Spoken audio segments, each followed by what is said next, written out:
What's up, everybody? It's Pastor Jay back with another episode of the Illuminate Your Life podcast. I don't know where in the world you're watching this. I don't know what time of the year you're watching this, but right now, it is the beginning of December 2023, and we're about to enter into 2024. And I'd love to talk to guests who really are all about spiritual empowerment. And this guest that I have on today, I've known him for a long time. In fact, we went to the same high school together. In fact, he lived right around the corner from me. I believe we used to ride the same school bus to school, which is pretty funny. But in high school, we really didn't have a relationship like that. But as we've gotten older, our paths have crossed many more times, and we've built a brotherhood and a kinship. And I really appreciate this man. I love Pastor Stephen Thurston. Now, Pastor Stephen Thurston is a pastor. He's a community leader. He's a counselor. He's a motivational speaker. But what I really love about Pastor Stephen Thurston is he loves to stir the pot in conversations on social media. And today we're going to talk about living an empowered spiritual life in 2024 and beyond. So I want to welcome to the show Pastor Stephen Thurston. Let's give him a round of applause. Hey. Now, I got to point out, he got the purple drip on. He got the purple. He got the artwork in the background. Probably got that custom in Monaco, knowing him. You know what I'm saying? They love him over there. He loves to travel, and he just loves to show out. So he had to come on the Illuminate Your Life podcast and outdo Pastor Jay, which I don't mind because it's all about the guest here on this show. So Pastor Stephen Thurston, welcome to the Illuminate Your Life podcast. How are you doing, sir? Man, I'm well, Pastor Jay. Thank you, man. I'm very honored to be here with you. You could have opened up your platform to so many people and you decided to holler at me. I appreciate it. Like you said, we go back. And the fact that I'm number 3 in your lineup, that means a whole lot, man. Thank you so much. Now, what's funny about that, this is the third guest that I've had, the third taping, and I wanted him to know that the greatest player of all time was the third pick, Michael Jordan. So I don't know what that means. I don't know what that means. You're going to be the GOAT of guests. Let's shoot for it, man. Let's shoot for it, man. So tell me, Pastor Thurston, we're just going to dive into it. What are some Yeah. of the things that you're encountering right now as you see people all across the world? What are some of the things that you see people right now that they're encountering when it comes to spiritual growth? Some hindrances that is Mm. causing for them to not being able to grow and experience the life that they really want to live. Yeah, man, great question. I think cognitive dissonance and confirmation bias are two major components in this struggle people find themselves in. As we've gained access to more insight, information, and education, people are wrestling with deconstructing their faith, deconstructing bad theology, deconstructing white evangelicalism that has influenced their theology in a great way that many are just coming to the recognition of. And how do I process this? How do I not throw out the baby with the bathwater? How do I admit that my ancestors did the best that they could with all that they had? And I don't want to down them, but some of the stuff that they pushed and taught me just don't line up. It don't work. I've educated myself in the faith space. And so, yeah, that's wrong. That's bad theology. And I want to move on from that. But then that causes friction in my relationships with my family, with the faith community that I've grown up with my pastor who shepherded my soul for all of these years. And he's saying stuff that's just like not right. How do I reconcile that? How do I deal with it? And to underscore all of that, there's emotion that's tied to it. And many people don't know how to name the emotion, Jason, because we've framed it in one dynamic, but that emotion is called grief. Hmm. And many people just associate grief with death, but no, grief covers the landscape of things: loss of job, loss of relationship, divorce, a relocation, starting a new chapter, new career, business starting or business ending. Grief is connected with so many things. My dad just retired, and I had to explain to my mom some of what she's dealing with him in terms of how he's been responding. It's grief, but he doesn't know how to name it. And so grief tied in with the cognitive dissonance and the confirmation bias, man, it's created this, man, crazy space for people to be in that they really need help navigating through. Man, you said so much in that, and a lot of that has to be unpacked. And Yeah. I can even Let's think do about it. myself when you talk about grief. I did a post today about 2020. Today, I started really reflecting on 2020, on how crazy everything was in the world, right? And for myself personally and my family, we experienced, okay, internet. Are you are you with me?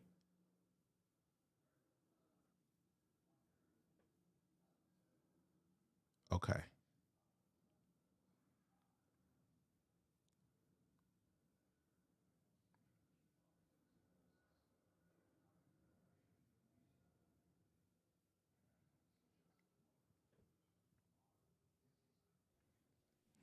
I want to unpack something that you said because I did a post today about 2020 and how crazy 2020 was. Like, and I really was just like, did we really go through all of what we went through in 2020? And Yeah. my family experienced a massive loss in February of 2020. My 7-year-old nephew, who was 7 year old at the time, passed away suddenly. I mean, Mm. suddenly, like out the blue. Yeah.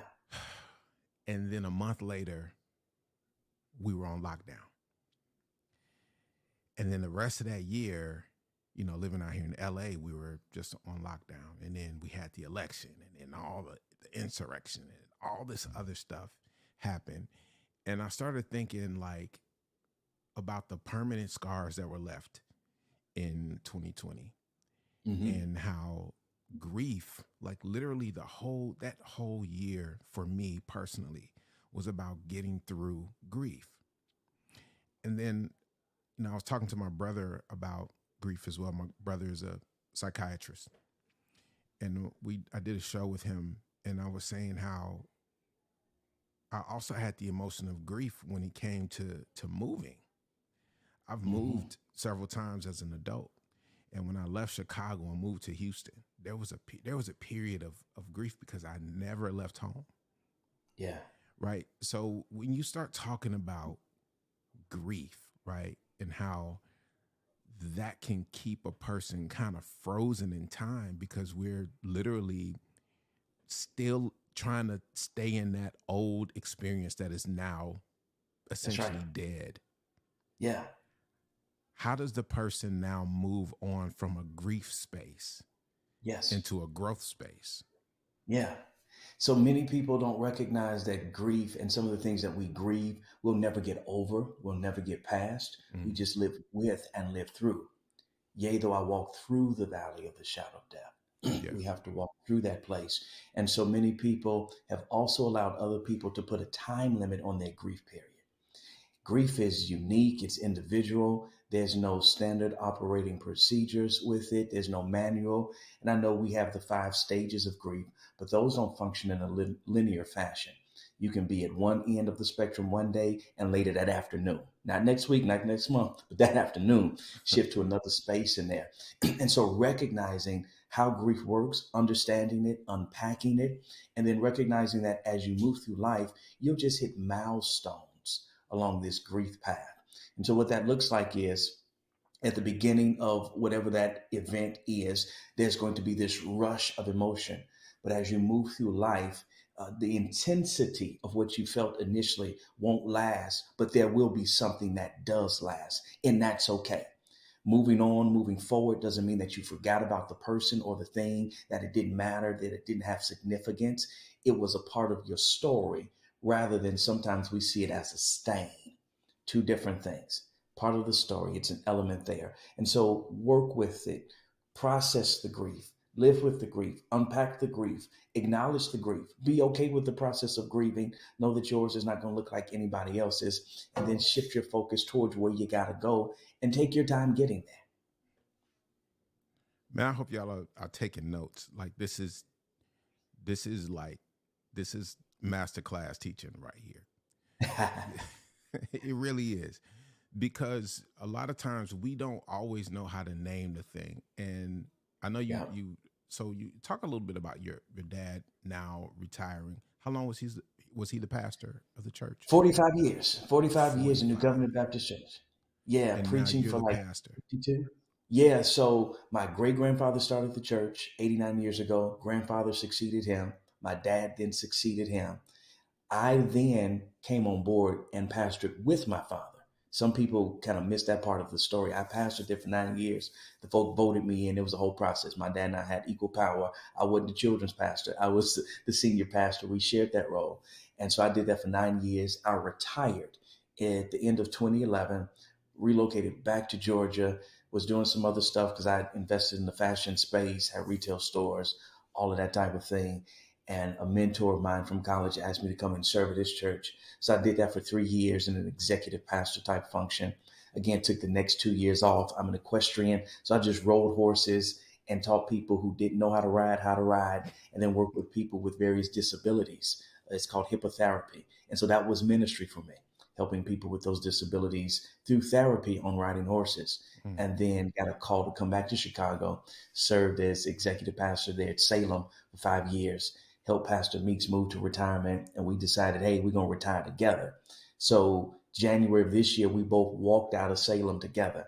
It was my plan, my goal to then move to Morocco, which is a place that I love dearly, and just spend maybe 6 months there, 6 months here in the States. And then my mom called a family meeting, had a conversation with us about my dad's desire to retire, putting a plan in place. And the question was raised as to if I would come back and consider reassuming that role of pastor of New Covenant. So first Sunday in August of this year, my dad made his announcement. It is finished, and said effective immediately. I'm chilling, I'm relaxing. And I've asked my son to step back in. And so I've stepped back in. My dad officially comes out on Easter, as that was the first Sunday that he preached his first sermon. And so we Mm. wanted to bookend his career in that way. And then from there, I'll run with this thing until I retire for like, what, the fourth time? We, I will set that date in motion so I So, can get back to Morocco, enjoy my time over there, man. so man, you how you retired in 2011? You was like 20. Nah, I just Yeah, I was 33. I followed the model of Jesus, man. He got out at 33. I walked away. And a lot of people are like, man, how do you do that? yeah, And so it's not a matter of age, it's a matter of income.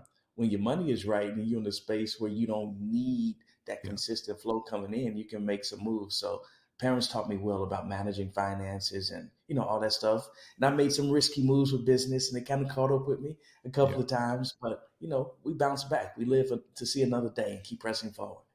That's good. How has it been with your dad now, with him stepping away?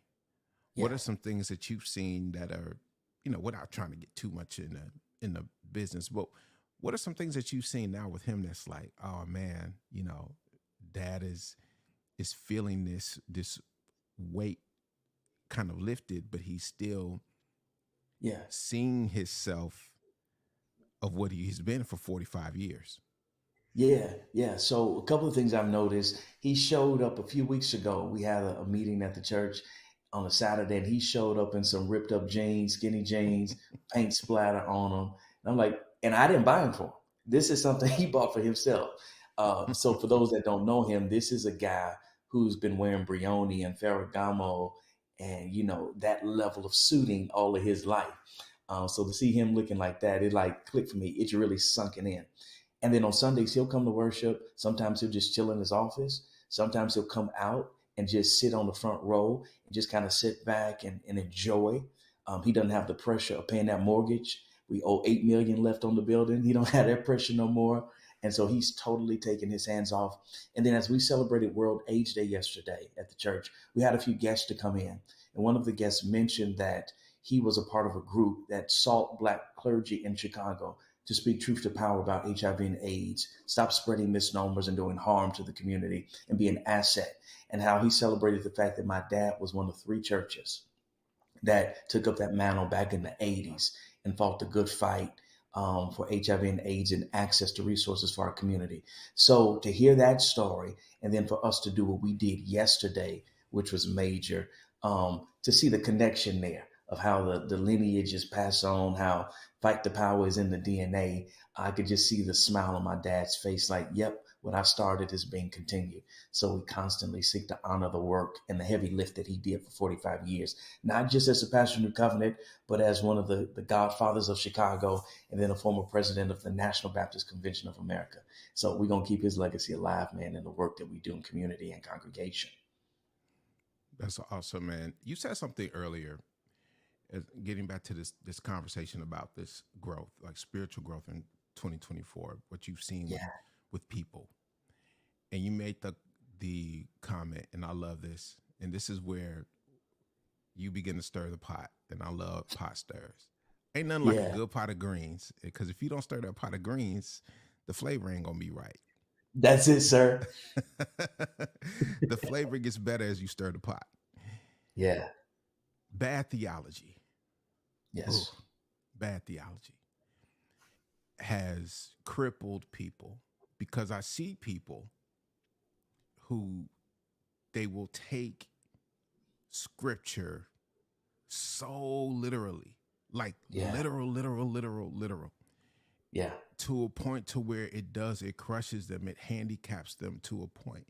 I saw someone post recently, well, we are in the last day. The Bible says that we are in the last days. And I thought about it, and I said, I did a quick search.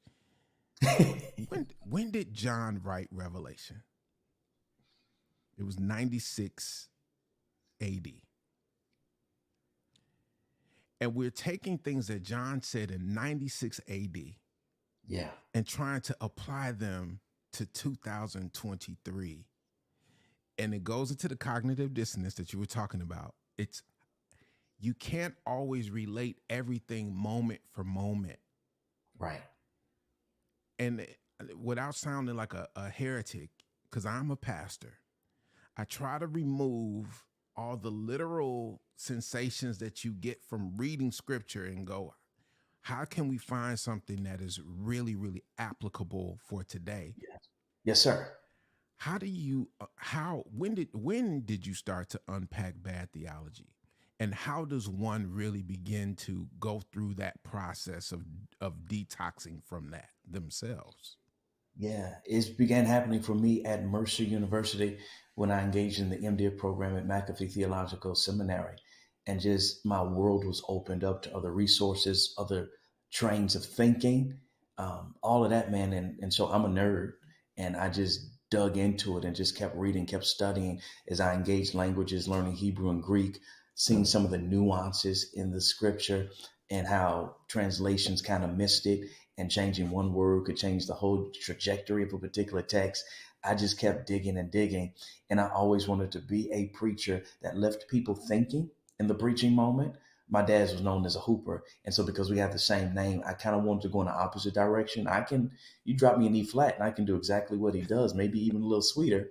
But I figured, let me just take the intellectual approach. If I can shout people off of thinking different, seeing something new in the text that they've never seen before, Yeah. that's kind of what I wanted to do. So I kept digging, and surrounding myself with other theologians, other scholars that would stretch me and push me and challenge me and taught me that you should be in a posture and position of raising more questions than making more statements. Wow. And then as I continued down this road, I got turned on to a brilliant scholar by the name of Peter Enns. If you want to engage this process of really understanding what the Bible is, why it was written, things of that nature, any book that Peter Enns has produced, you want to grab it. He's got an amazing podcast, The Bible for Normal People. And so, we got the Message Bible that kind of breaks the text down in a palatable way. Yeah. Peter Enns breaks all the theology down in a very palatable Message Bible type way on his podcast and in his books. And so just continuing to dig, man, and recognizing I could have it wrong. You could have it wrong, but I want to be in a position of learning. And the most illiterate people of the 21st century aren't people that can't read or write, but they're people who can't learn, unlearn, and then relearn. And I want to always be in a posture where I'm learning and relearning what doesn't work anymore. Ooh, the learning and unlearning space. And being a pastor, right? There's this. I tried to take on this mindset that I am nobody's savior. Yeah. And I try to keep sermons, as you say, leaving people with more questions, Yeah. or also in just engaging in another way, because lots of times I want people to understand that the answers are already in you. Yeah, man, for sure. They're already But we've they're been all taught to check our brain at the threshold of the church and never bring the intellect into the sanctuary. And why is that? Because religion has been used historically as a point of control. It's been an opiate for people, and we were supposed to just let that spiritual leader just guide us. They'll know it all. But the pew has become more intelligent than the pulpit over the past 15 years. We got Google. People can Google what you saying right while you preaching. Now, preacher, fact checks. You off base. And then we got lazy clergy that don't want to do the work, that don't Yeah, want to do the study. yeah, And so they're not able and positioned to wrestle with things or to answer questions. And I'll add this in, because of job security reasons, they want to keep the company line going.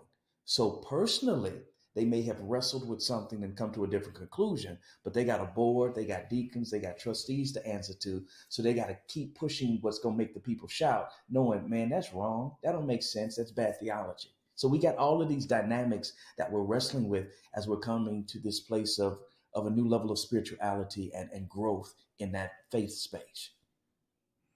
man, you saying so much right here. You're saying so much, and our churches that I've seen a lot as a church planter, Yeah. where it talks about the decline in a lot of different demographics. Now, Yep. as a church planter, a new church planter, we planted this year physically. So I can't be a part of that statistical study to see decline, because Hmm. we've yet to hit a calendar year. Yeah. But what I have seen is that individuals are still hungry and thirsty, and they want Yep. to be a part of an engaged community. Yes. They want that. And I Yep. remember having a conversation with you a couple years ago. I don't know if you remember. And that was one of the things that you impressed upon me. You said, "Hey man, you got to get people engaged in a community." Yep. What are some things that you would actually suggest to people as they are looking for a faith community? They're looking for a Hmm. church, they're seeking out. What are some of the things that you would actually recommend to people as they are seeking their next place of worship, Yeah. a pastor, or what have you? What are the things that you would encourage people to look for? Great question. It is what they vocalize being matched by what they actualize. Hmm. I've positioned New Covenant as a place where we're moving from prophetic messages to prophetic maps. And so my preaching is going to be prophetic. I'm going to speak truth to power. I'm going to lay out all of this stuff to help you to better your life holistically. But then I'm going to come behind that and provide the people with resources. I'm not going to just tell you where to go, but I'm going to grab you by your hand and walk you there. And if we're not able to actually do it, I've got a part. So viable churches that are going to be healthy moving forward have to be spaces and places that allow people to gain access to the resources they actually need to live out what's being preached out from the pulpit. You also want to be in a place that's not afraid of questions, not afraid of pushback, not afraid of you challenging the traditionalism that might exist in that place. Again, as we're becoming a more educated pew, we've got to be open to having that dialogue and that conversation. A third and final space piece that I would recommend is that they look for places that actually build community and build it outside of just that Sunday morning experience. So again, another example of what we're doing is we create affinity groups where people can join in and connect with things that aren't necessarily churchy, but allow you to build relationship and rapport with people that are part of that faith community. So I do a piece called Holy Smokes. I'm part of that podcast. It's based out of a church in Atlanta that I sit on the board of. But now we're creating Holy Smokes Chicago, which is an offshoot of that. And we'll meet once a quarter at a cigar bar to deconstruct bad theology one cigar at a time. where we can bring people that are in our church and even disconnected or don't go to our church. We don't care. Just come, have a cigar if you want. If you don't, cool. As long as you enjoy cigar smoke, you good. And we're going to talk theology, and we're going to break down some of the bad stuff and the wrong teaching that's taking place, and help people to live and grow and be curious about their faith, to hopefully get them to dive in and dig in and continue to build relationship and partnership with people.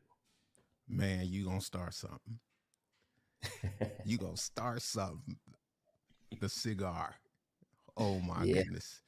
Yes, sir. And now the interesting thing about it is that cigars have always been a symbol, especially in American culture, like with men. It's always been businessmen, people who are prominent. Yeah. It's always been more of a executive type look, leaders. Yes. Yes. But when it comes to what we've seen and experienced in the church, I grew up Church of God in Christ. So no drinking, no smoking, no nothing. Yeah. Like it was nothing. All you got to do is say, thank you, Jesus, and you feel the Holy. Now, I love how I grew up. We Yes. got a lot of amazing Bible teaching. Yes, sir. However, as I've gotten older, I see that there have been a lot of things that I felt like, we place labels of judgment Yes, upon sir. things that we do not understand. Yep. What I absolutely love about you is how unapologetic you are, again, to stir the pot. Yes, sir. Where does that come from instinctually? Because I have some pot stirring in me. But Got it, when I see man. people who can stir the pot more than me, I go, man, where did it come from? Like, what It's in my is the DNA. origin? Because there's an origin of it. Because Yeah, there's an origin story. what's the origin story of you saying, I'm gonna be that guy? So my name is Stephen Thurston II. That's my father, Stephen Thurston Sr. But anybody who's lived long enough who knew my grandfather says that I'm more like my grandfather than I was my father, or than I am my father. And so John is his name, which is my middle name. And so when you look back at what was happening in the 50s and 60s, when you look at the civil rights movement, there were only 3 churches in Chicago that allowed Dr. King to preach from that pulpit. Now, everybody in the aftermath, they write this revisionist history like everybody was cool with Dr. King, and they weren't. The black church, the black conventions weren't cool with Dr. King. They hated him. So one of those 3 churches happened to be New Covenant Baptist Church, because my grandfather gave 0 F's about Mayor Daley, old school Mayor Daley. If you're from Chicago, you know how Yeah. old school Mayor Daley, Daddy Daley, ran the city like a mob boss, and people were scared of him. My grandfather cared less about him. And had Dr. King there. Dr. King was a good family friend, to the point where when he and Coretta lived in Chicago, their kids stayed at my grandparents' house. So in case there was a bomb threat or anything, the kids wouldn't be murdered or maimed. And so our families were close like that. And just my grandfather was like, fight the power, didn't give a damn about white people and races. He was with it. And that has just kind of followed through the bloodline, and it's in my dad, but it's not as strong, and it just showed up in me. And I just kind of came out the womb like, fight the power. And then, we've got family relationships with Minister Farrakhan, and been around the Nation of Islam. Jesse Jackson brought me in to push as a little kid. I was always around pushing at his house. So I'm seeing all this fight the power, fight for black people, speak your truth. And so just growing up in those spaces and around that environment, it just kind of became me. And I was like, I was told once that the freest black man in America is the black preacher, because he's paid by black people to speak for black people. And that was ingrained in me. And because I've always been free, because I didn't need white people's money, I just been free to say what other people aren't free to say. And I made a lot of my money outside of the church. So even if it came down to members being like, that's too much, Pastor. Well, y'all, they've never said that. Let me make it clear. We've never had that type of church. They've always been pro-pastor. But even if they did want to buck up, I got my own money. Well, how I live ain't off of y'all.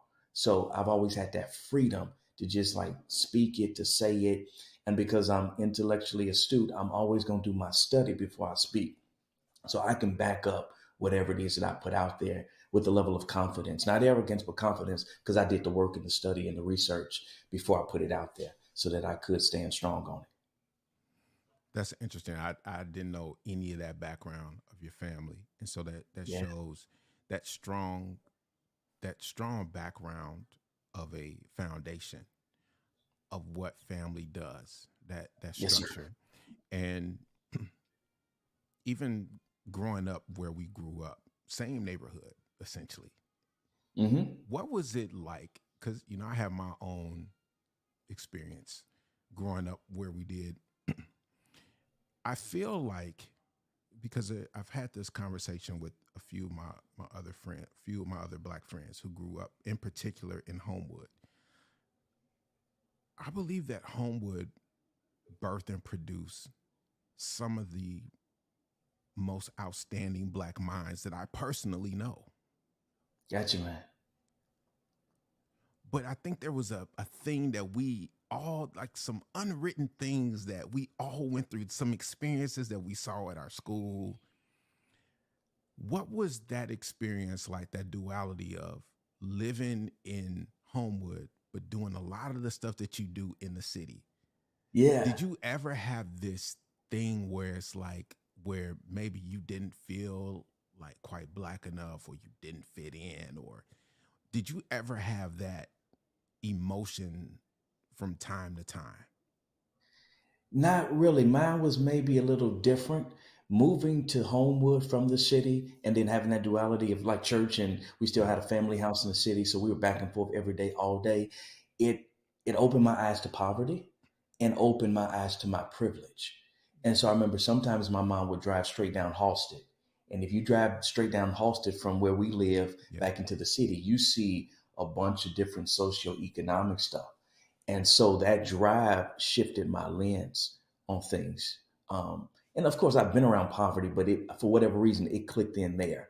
And then I remember we lived in Homewood, but I was still at the time was at Emmanuel Christian School in the city when we first moved out there. And one day at lunch, we were having a conversation, and I'm like about homes, and I mentioned, yeah, we got our house is 4 stories, and the kids was like, ain't nobody got no 4-story house. And my mom happened to teach at the school, and I'm thinking again like everybody lived like us. I wasn't really aware. Yeah. And then my mom was like, yeah, he's not lying. We do. And then she told me on the ride home, like, hey, everybody doesn't live like us. So you got to like be cognizant of that. So I kind of had that. While at HF, I had one experience where this white kid wanted to fight me, and there was a guy, I cannot remember his name, but like he was a super senior, like he was like 20 and still like he hadn't graduated yet. Yeah. He was reaching that age where they force you out, but he knew of my dad and knew of the church, and he stepped in and he was like, man, your dad did such and such for my grandma back in the day, helped her out. We ain't gonna let nothing happen to you, like your dad is a boss. And so the kid wanted to fight me. I'm like, dude, you don't want to do that, because dude got word of it. And I remember getting called down to the principal's office. And I was like, had the conversation with the dean. It's like, I'm trying not to fight him because there's going to be some other issues. And she wasn't getting it. She's white. She wasn't Yeah. getting it. Yeah. I'm like, if you knew who my dad was, you tell him to leave me alone. And so she put him out the office, and I had to break down who my dad was and the political power in the street, all of that stuff. So that was the only kind of thing that I had, but nobody really messed with me. Yeah. Um, Most of the people, yeah, I had a great experience in Homewood. So I've heard the stories, Yeah. but those weren't my stories outside of that one kind of experience, man. That's But it dope. just helped me to recognize my privilege. And what that did for me was help me to recognize that privilege isn't a sin. It's Yeah. okay to have privilege, but it's what you do with that privilege. And it made me more prone to leverage my platform and my voice and my privilege to help those who are marginalized and minimized. What do you feel right now? And I know this conversation is taking on, it's just taking on the shape We're that it's just taking, flowing. and I love it. Yeah. When it comes to the responsibility, at times the black community, and I can honestly say there are times when it's so challenging being a leader in the black community. Because if you're a Hmm. pastor, you're a leader, period. That's it. Because you don't always know if what you want to say is going to resonate. How do you speak to the black leaders, and especially with, because we're not a monolith. Correct, sir. How do you speak to those who may have a different viewpoint but still respect their viewpoint? Because at times being black in America means you gotta everybody gotta think the same way. Yeah. But how do we, it, again with the intellectualism, how do we rise above that and say, you still my brother, even though I do not think like you. Yes. I don't think that your views are really what's going to help our community. But however, I see that there are people that you are helping. How do Sure. you speak to that as we grow in black leadership? Recognizing that different doesn't mean deficient, and helping people to recognize different doesn't mean deficient, number one. Number two, what we don't understand, we often resort to demonizing. And so because it's different, we demonize it rather than taking the time to get to know it. And so going back to the point I made earlier about raising more questions than making more statements. If you've got a different approach, if I see you post something, Jason, that's like, I don't know about that, I'm not going to get on your comment section and go to blasting you or create another post about you. Ooh, I'm going to inbox you, text you, DM you, call, hey man, you said something interesting. Say more about it. I want to yeah, hear more about your perspective. And so oftentimes when people, if I think they got a sincere heart and they say something crazy on my post, because I'm good for dragging people. I'm famous for that. y'all. He will drag. He's the drag king. But You if have I to put think you come king in with there. it. Drag king. I've seen him do it, but and you got time today though. Like, it's funny because you always got time. Man, I'll be sitting on the plane, sometimes going to Morocco, or I'm sitting in the airport, I got a layover, and they be catching me at the right moments. I'm like, I'm sitting in the airport, got nothing to do. Boom, boom, boom. I'm hitting you Man, he back, got sir. time today. So yeah, raising the questions, and I'll ask them in the comment section again if I think they got a pure heart, and they Yeah. mean no harm. Just say more, unpack that for me. From a psychological lens, there's something called the five whys. And if Mhm. you ask a person why 5 times, you'll get to the root cause of why they're saying what they say or thinking what they think. And then finally, you're in the music space, so you get Yeah. this.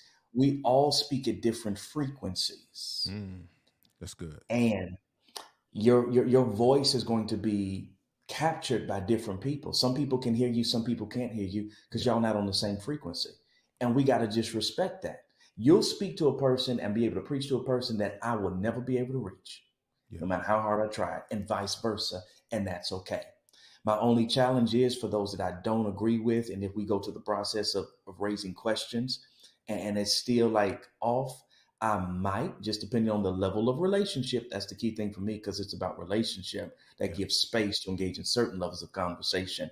I may challenge them because I'm about facts over feelings and data over dogma. Just then present them with some information for them to consider.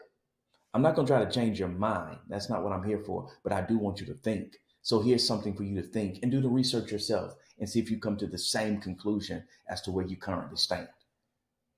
That's good. I hope y'all taking notes, man. I mean, we got this. We got Pastor Stephen Thurston here on the Illuminate Your Life podcast. He's dripped in purple.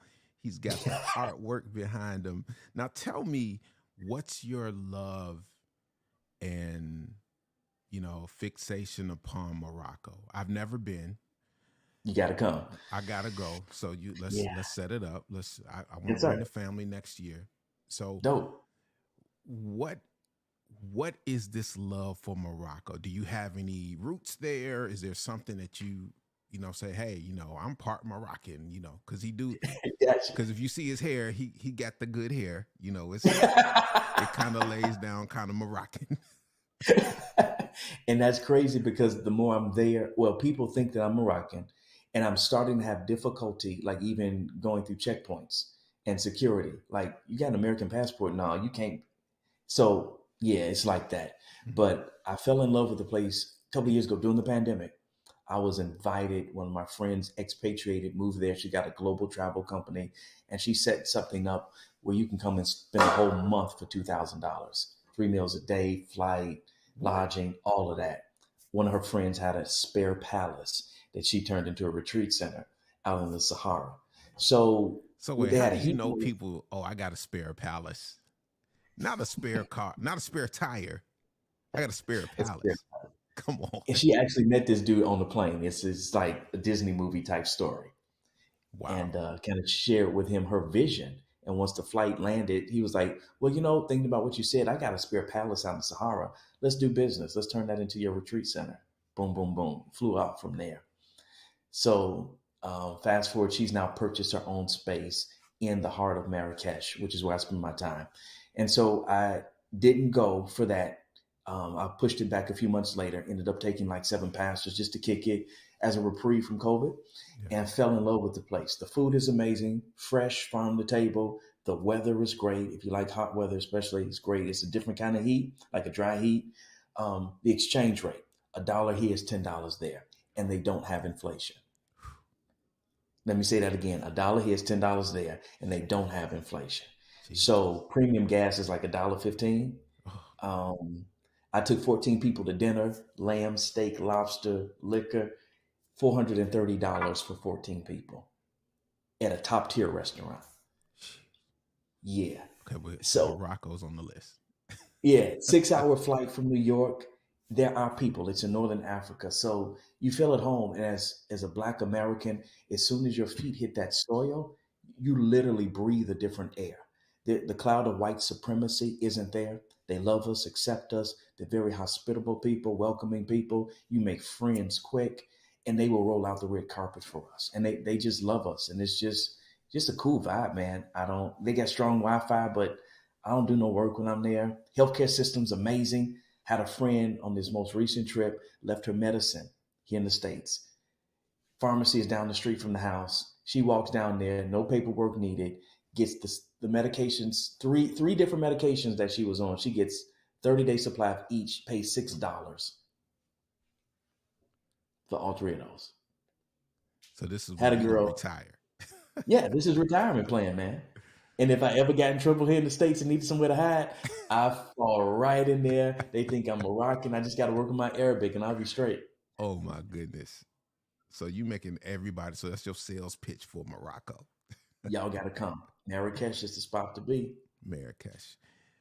And we're gonna wrap this up in a couple of minutes. Can you leave us with three things that people can do in 2024 that will help to kind of jumpstart their spiritual journey? You know, three things that they can, like action items that they can actually start today. What are three things that we can do to really jumpstart in the new year? Yeah.